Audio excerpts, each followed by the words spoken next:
이재명 대통령 이런 얘기도 했습니다. 자주 국방의 길을 열겠다.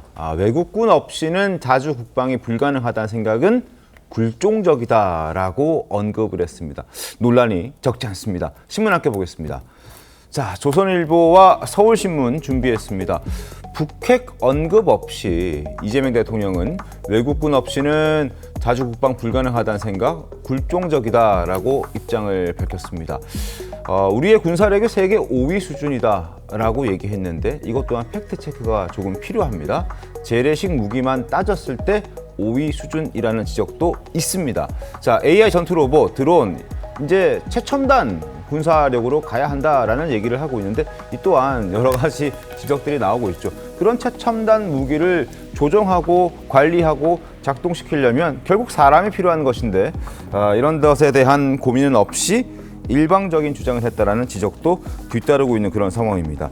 자, 오늘 유엔 총회 참석차 미국으로 출국하는데 이재명 대통령이 출국 바로 전날 내놓은 발언이 바로 저 발언이었습니다. 외국군, 아마 여기서 말하는 외국군은 주한미군으로 해석되고 있는데 외국 군대가 없다면 자주 국방이 불가능한 것처럼 생각하는 것, 일종의 굴종적 사고다라는 지적들이 나오고 있는데 거기에 대해서 페이스북에 이재명 대통령은 우리나라의 1년 국방비가 북한 국가 총생산의 1.4배에 달하기 때문에 그리고 세계적으로 군사력은 5위에 해당되기 때문에 우리나라 스스로 자주적 국방을 할 수 있다라는 내용으로 비판의 어떤 목소리를 낸 겁니다. 정상 논선이 어떻게 보셨습니까?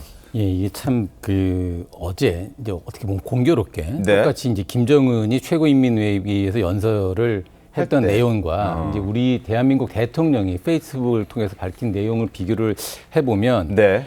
경제력이나 국방력이나 압도적인 대한민국이 압도적으로 앞서고 있는데 그 나라의 지도자가 하고 있는 이야기의 스케일을 들어보면 네.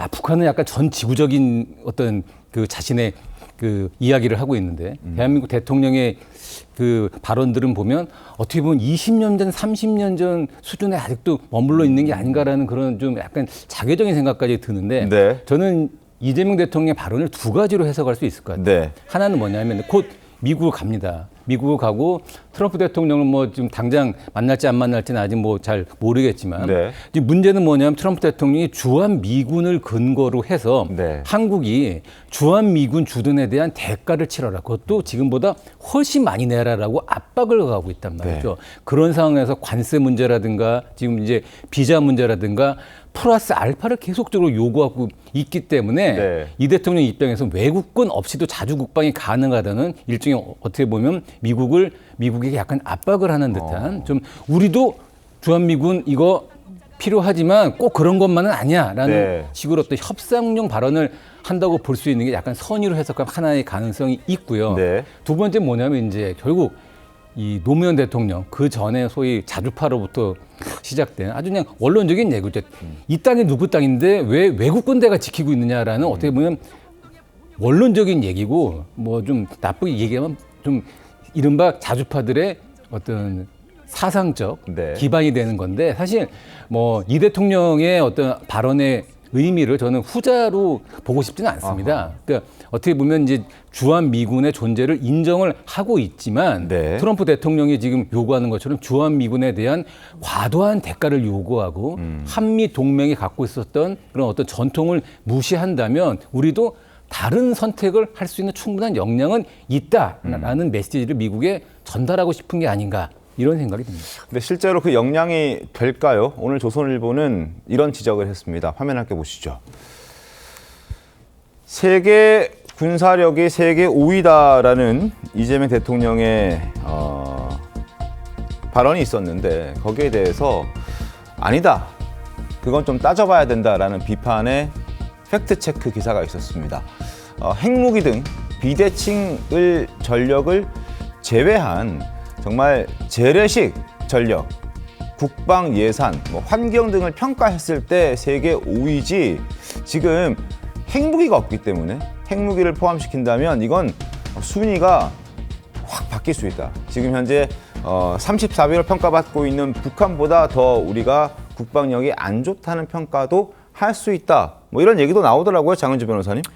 그렇죠. 일단 분석을 어떤 것을 기준으로 두고 보느냐에 따라서 뭐 이재명 대통령이 했던 얘기에 대해서는 뭐 여러 논란이 나올 수는 있겠다라는 생각은 듭니다.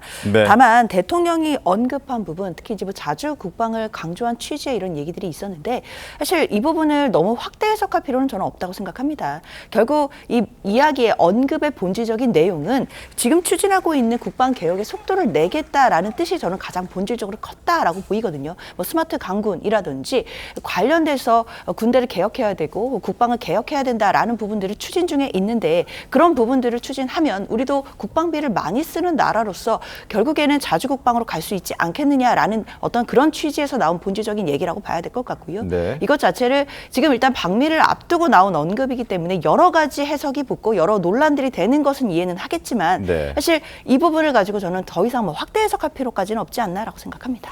어떻게 보셨습니까, 김경호 보좌관님? 일단은 기본적으로 우리는 그 이재명 대통령이 언급했던 외국 군대 덕분에 자유민주주의를 지킬 수 있었다라는 말씀을 먼저 드리고 싶고요. 네. 그리고 자주국방과 외국 군대를 마치 이렇게 동일선상에 놓을 수 없는 것처럼 얘기를 하시는데 우리는 주한미군이 있음에도 불구하고 충분히 자주국방을 하고 있습니다. 네. 우리는 이미 우리의 자체적인 기술력으로 보람의 전투기도 만들고 있고요. 뭐 정말 지금 수출을 강화시키고 있는 K2 전차라든가 혹은 K9 자주포라든가 대부분 다 우리의 기술로 만들고 있습니다. 지금 다른 나라에서 특히 나토 국가들도 대한민국의 무기가 없어서 못 사는 지경 아닙니까? 수출 대국이잖아요. 그렇습니다. 국방력관들. 특히나 우리는 지금 우리 군이 사용할 수 있는 모든 무기 체계와 모든 포탄과 등등에 있어서 상당 부분을 국산화했고요. 이미 네. 자주 국방을 하고 있습니다. 그럼에도 우리한테 주한미군이 필요한 이유는 결국은 이 북한이 가지고 있는 핵 능력에 대한 어떤 위협을 줄이기 위해서거든요. 그러니까 북한은 지금 핵무기를 수십 기 넘게 보유하고 있고 네. 매해 그 능력을 배가시키고 있지 않습니까?